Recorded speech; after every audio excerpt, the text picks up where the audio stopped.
بسم اللہ الرحمن الرحیم. السلام علیکم. کلاس سیکنڈ ایئر, سبجیکٹ اسلامیات اختیاری, لیکچر نمبر 1. اسلامیات اختیاری یہ کتاب جو ہے 12ویں جماعت کے لیے ہے. ٹھیک ہے. فہرست عنوانات مطلب یہ ہے کہ اس کتاب میں آپ لوگ کیا کیا پڑھیں گے. ٹھیک ہے نا. سب سے پہلے جو آپ باب اول میں پڑھیں گے وہ ہے قرآن کریم. ٹھیک ہے. اس میں الف نمبر پر جو پڑھیں گے وہ ہے اعجاز القرآن, فصاحت و بلاغت. ٹھیک ہے. با میں پڑھیں گے ترجمہ و تفسیر. جیم میں پڑھیں گے قرآن کریم کی اساسی مباحثات. دال میں پڑھیں گے عبادات. پھر ہے سیرت نبی کریم صلی اللہ علیہ وسلم کا قرآن کریم کی روشنی میں مطالعہ. پھر منتخب آیات قرآن. ٹھیک ہے. پھر باب 2 میں حدیث کے بارے میں پڑھیں گے. باب 100 میں علمی پیش رفت میں مسلمانوں کی خدمات, اس کے بارے میں پڑھیں گے. کہ باب 4 میں اسلام کا نظام حکومت اور ریاست کے بارے میں. باب 5 میں عصر حاضر اور اسلامی ریاستوں کے بارے میں. اور باب 6 میں عربی زبان اور ادب کے بارے میں پڑھایا جائے گا. ٹھیک ہے. اب سب سے پہلے جو ہے وہ ہے باب اول یعنی قرآن کریم. اب تدریسی مقاصد یعنی اس درس کے پڑھنے کا مقصد کیا ہے. ٹھیک ہے نا. سب سے پہلے پہلا کیا ہے کہ اس سبق کا مقصد طلبہ اور طالبات کو اس قابل بنانا ہے کہ وحی کا مفہوم جان سکے کہ وحی کسے کہتے ہیں, اور الہامی کتب سے آشنا ہو. الہامی کتب سے مراد آسمانی کتابوں کے بارے میں جان سکے. نمبر 2 ہے قرآن کریم کی کتابت اور رسم و خلق کو جانے, اور قرآن کریم میں اوقاف سے واقفیت کے ذریعے قرآن کریم کو درست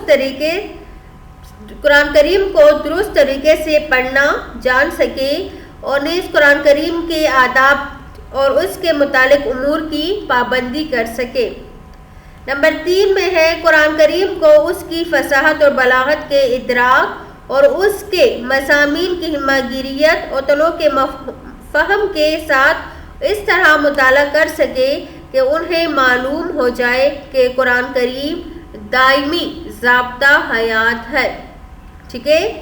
سب سے پہلے ہے اعجاز القرآن. اعجاز کا مطلب ہے معجزہ, کہ قرآن کریم جو ہے وہ ایک معجزہ ہے. ٹھیک ہے. قرآن کریم میں سائنسی ارتقاء, انسانوں کی مادی, معاشرتی, معاشی, اخلاقی, سیاسی اور روحانی ضرورتوں کی رہنمائی کے لیے ہدایات جو ہے وہ موجود ہے. سائنسی ارتقاء کے ساتھ ساتھ یہ ہدایات مزید نکھار سامنے لا رہی ہے. جیسے جیسے انسان سوچ و فکر میں مضبوط ہو رہا ہے ویسے ویسے اسے ضابطۂ کامل کے معنوی کی گہرائی سامنے آ رہی ہے. یوں تو قرآن کریم کئی لحاظ سے معجز کی حیثیت رکھتا ہے. مثلا یہ واحد کتاب ہے جو ہر زمانے میں لاکھوں مسلمانوں کے سینوں میں محفوظ ہے اور محفوظ رہے گی. ٹھیک ہے نا. اسی طرح یہ واحد کتاب ہے جو روئے زمین پر ہر زمانے میں سب سے زیادہ پڑھی جا رہی ہے. ٹھیک ہے. قرآن کریم واحد کتاب ہے جو ہر زمانے میں سب سے زیادہ کتابی شکل میں موجود ہے. یعنی اشاعت کے لحاظ سے یہ معجزے سے کم نہیں. قرآن کریم اس لحاظ سے بھی معجزہ ہے کہ دنیا کی ہر قابل ذکر زبان میں اس کا ترجمہ کیا جا سکتا ہے, لیکن درجۂ اعتبارات سے اس کی حقانیت اور اس کے اعجاز ہونا منہ بولتا ثبوت ہے. نمبر 1 ہے فصاحت اور بلاغت. فصاحت اور بلاغت کا مطلب یہ ہے کہ کسی بھی بات کو, کسی بھی حکم کو بہت واضح طریقے سے بیان کیا گیا ہے. ٹھیک ہے. ہماگریت یعنی چاروں پہلو ہر طرف سے میسر ہونا. ٹھیک ہے. تنوع کا مطلب ہے مختلف قسم کا ہونا, طرح طرح کا ہونا. نمبر 4 ہے دائمی ضابطہ حیات یعنی اس میں ہمیشہ رہنے والے احکامات ہے. اب سب سے پہلے جو ہے وہ ہے فصاحت اور بلاغت۔ قرآن کریم وہ مقدس الہامی کتاب ہے، الہامی کا مطلب آسمانی کتاب ہے، جو اللہ تعالیٰ نے اپنے آخری پیغمبر حضرت محمد صلی اللہ علیہ وسلم پر نازل کیا۔ ٹھیک ہے، قرآن کریم کے اصول اور انداز میں اتنی فصاحت اور بلاغت ہے کہ جن کی نظیر نہیں ملتی۔ اسی لیے فصاحت اور بلاغت کے اعتبار سے بھی قرآن کریم کو معجزہ کہا جاتا ہے۔ یہ ایک ایسا معجزہ ہے جو ازل سے ہے اور ابد تک رہے گا، یعنی شروع سے ہے۔ ٹھیک ہے، قرآن کریم کا انداز بیان، اسلوب اور معیار فصاحت اور بلاغت اللہ تعالیٰ کی طرف سے تمام مسلمانوں کے لیے ایک چیلنج کی حیثیت رکھتا ہے۔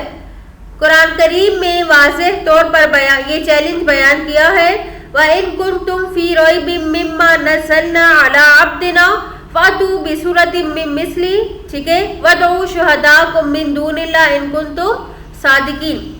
اگر تم کو اس کتاب میں جو ہم نے اپنے بندے پر نازل فرمائی کچھ شک ہو تو اس طرح کی ایک صورت تم بھی بنا لاؤ، اور اللہ کے سوا جو تمہارے مددگار ہے ان کو بھی بلا لاؤ اگر تم سچے ہو۔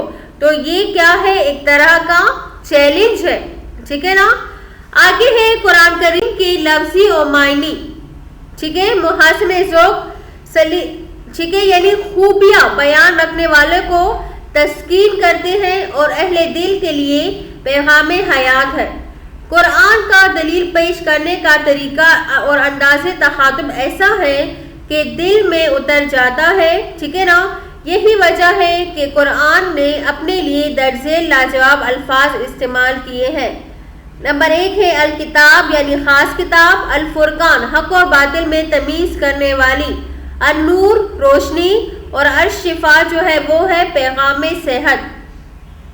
قرآن حکیم بار بار اس بات کو دہراتا ہے کہ اللہ تعالیٰ نے بندوں کی ہدایت کے لیے آیات کو کھول کھول کر بیان کر دیا تاکہ کسی قسم کا ابہام باقی نہ رہے۔ ٹھیک ہے، قرآن کریم میں ارشاد ہے، بھلا تم میں کوئی یہ چاہتا ہے کہ اس کا کھجوروں اور انگوروں کا باغ ہو جس میں نہریں بہہ رہی ہو اور اس میں اس کے لیے ہر قسم کے میوے موجود ہو، اور اسے بڑھاپا آ پکڑے اور اس کے ننھے ننھے بچے بھی ہو تو ناگہان اس باغ پر آگ کا بھرا ہوا گولا چلے پس وہ جل جائے۔ اسی طرح تم سے اپنی آیاتیں کھول کھول کر بیان کرتا ہے تاکہ تم سوچو اور سمجھو۔ ٹھیک ہے نا، یعنی اللہ تعالیٰ جب کسی کو نعمت دیتا ہے، ٹھیک ہے، تو اس میں کیا ہے؟ نشانیاں ہوتی ہے ایمان والوں کے لیے۔ ٹھیک ہے نا۔ اب دیکھیں قرآن کریم اپنے منتخب رسولوں سے ہمیشہ اس جیسے جملے کہلوائے تاکہ اس میں کوئی لڑائی جھگڑا نہ ہو۔ وَمَا عَلَيْنَا إِلَّا الْبَلَاغُ الْمُبِينُ، اور ہمارے ذمے تو صاف صاف پیغام پہنچا دینا ہے اور بس۔ ٹھیک ہے، یعنی نبیوں کا جو کیا ہے کام ہے وہ ہے پیغام پہنچانا۔ ٹھیک ہے، قرآن کریم اپنے بات سمجھانے کے لیے کبھی بھی تشبیہ کا اسلوب اختیار نہیں کرتا، کبھی موازنے کا اور کبھی سوالات کا۔ ٹھیک ہے، وہ اپنے قاری کی توجہ بار بار مشاہدے اور عملی زندگی کے تجربے کی طرف دلاتا ہے تاکہ وہ اچھی طرح سمجھ سکے۔ مثلا درج ذیل مثالیں فصاحت اور بلاغت کا منہ بولتا ثبوت ہے۔ الم تر کیف فعل ربک باصحاب الفیل، کیا آپ نے نہیں دیکھا کہ کیا کیا تو آپ کے رب نے کس کے ساتھ؟ فیل والے یعنی ہاتھیوں والوں کے ساتھ۔ ارأیت الذی یکذب بالدین، کیا تم نے نہیں دیکھا اس شخص کو جو جھٹلاتا ہے دین کو؟ هل یستوی الذین یعلمون والذین لا یعلمون، کیا تم جانتے ہو؟ ٹھیک ہے، کیا برابر ہو سکتے ہیں وہ لوگ جو جانتے ہیں یا وہ جو نہیں جانتے؟ قرآن کریم نے لعلہم یتقون اور لعلہم یتذکرون جیسے الفاظ کے ذریعے بات کو اتنے مؤثر انداز میں بیان کیا ہے کہ پڑھنے اور سننے والا متاثر ہوئے بغیر نہیں رہ سکتا۔ مختصراً یہ کہ ہم کہہ سکتے ہیں قرآن کریم نے فصاحت اور بلاغت کے لیے درج ذیل اسلوب اختیار کیے ہیں۔ نمبر 1 ہے تشبیہات کے ذریعے بات سمجھائی، سوالات کا انداز اختیار کر کے بات واضح فرمائی، قسم کھا کر بات کی اہمیت واضح کی، براہ راست مخاطب ہو کر بات کی وضاحت کی، سابقہ امتوں کے احوال بیان کر کے نتیجہ اخذ کرنے کی دعوت دی۔ ٹھیک ہے، بار بار ایک بات کر کے اس کی اہمیت کا اظہار کیا، جانوروں، پرندوں اور حشرات الارض کی مثالیں دے کر بات ذہن نشین کرائی، اشاروں کنائیوں سے دعوت غور و فکر کو ابھارا، حروف مقطعات کے ذریعے انسانی عقل کی کم مائگی کا احساس دلایا اور دعائیں سکھا کر ہدایت حاصل کرنے کی تدبیرات سکھائی۔ اب قرآن کریم جس زمانے میں نازل ہوا اس وقت عرب معاشرے میں شعر و شاعری اور فصاحت اور بلاغت کا بڑا چرچا تھا۔ عرب والے خود کو اتنا بڑے فصیح اور بلیغ سمجھتے تھے کہ وہ دوسروں کو عجمی یعنی گونگا کہہ کر پکارنے کے عادی تھے۔ نبی کریم صلی اللہ علیہ وسلم نے 40 سال اسی معاشرے میں گزارے تھے اور کبھی شعر نہیں کہا تھا اور نہ ہی کسی کے سامنے زانوں یعنی کیا ہوئے تھے، نیچے ہوئے تھے، ٹھیک ہے، یعنی اپنے جھکے تھے۔ لیکن اعلان نبوت کے ساتھ ہی آپ صلی اللہ علیہ وسلم کی زبان اقدس پر ایسا کلام آیا جسے سن کر بڑے بڑے فصحاء حیران رہ گئے۔ اگرچہ انجمن کی فکر نہ تھی لیکن پھر بھی کھل کر انہوں نے اعتراف نہ کیا، لیکن اپنی خلوتوں یعنی چھپ کر وہ لوگ حیران و پریشان تھے کہ یہ کیسا کلام ہے جو نہ شاعری ہے نہ نثر ہے، نہ کبھی پہلے ایسا کلام سنا، نہ کوئی ایسا کلام بنا سکتا ہے۔